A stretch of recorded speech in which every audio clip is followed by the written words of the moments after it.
विपक्ष की एक बार फिर भ्रष्टाचार की पोल खुली है।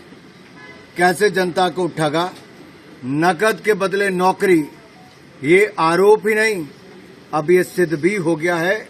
ममता बनर्जी जी की सरकार के समय कैसे भर्ती घोटाला हुआ, लेकिन खामियाजा कितने लोगों को भुगतना पड़ा। लाखों लोगों के साथ भेदभाव हुआ, भ्रष्टाचार हुआ, भाई भतीजावाद हुआ, और अब कोर्ट ने निर्णय दिया है कि 25,753 लोगों की उन नौकरियों को निरस्त किया जाए। कितना ठगा हुआ महसूस कर रहे होंगे अपने आप को। और ये पार्टियां कहती हैं कि ये जो सपने देखते हैं कि सत्ता में आएंगे तो रोजगार देंगे, सरकारी नौकरी देंगे, ये भ्रष्टाचार यही नहीं। जॉब के बदले जमीन लालू प्रसाद यादव, नकद के बदले नौकरी ममता बनर्जी जी, और इनके यहां से कैश भी मिलता है, जमीन के कागज भी मिलते हैं। तो देश की जनता को यही कहूंगा, एक तरफ ये है जिन्होंने ग्रुप सी डी की भी नौकरियों की बात हो वहां पे भी धांधली की, और दूसरी ओर नरेंद्र मोदी जी की सरकार है जिन्होंने पिछले एक साल में 10 लाख से ज्यादा लोगों को नौकरियां दी सरकारी, और उसमें 1 रुपए का भ्रष्टाचार का आरोप भी नहीं लगा। सर, हिमाचल की अगर बात करी जाए तो अभी तक कांग्रेस जो है 2 लोकसभा सीटों पर और 6 उपचुनावी सीटें हैं, उस पर अभी तक अपने उम्मीदवार नहीं उतार पाई है।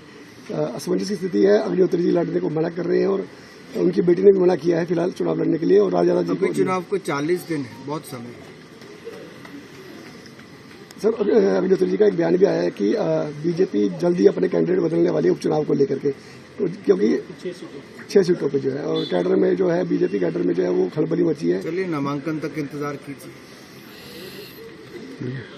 और सर, राहुल गांधी जी का भी एक बयान आया है कि जो पहले चरण में चुनाव हुए हैं उसको लेकर बीजेपी घबरा गई है और जनता मुद्दों को लेकर के वोट डाली, इस तरह के बयान आ रहे हैं। घबराना वो होता है जो अमेठी सीट को छोड़कर वायनाड पहुंच जाए और फिर वहां जाकर उत्तर भारतीयों को अपशब्द कहें। कांग्रेस पार्टी ने तो पलायन कर लिया उत्तर प्रदेश से और बिहार से। अब ऐसी स्थिति है कि इनके बड़े बड़े नेता भी चुनाव लड़ने से कतरा रहे हैं। कांग्रेस पार्टी 300 सीटों पर उम्मीदवार नहीं चुन पाती है, बाकी जगह से कई जगह इनके उम्मीदवार चुनाव छोड़कर भाग जाते हैं।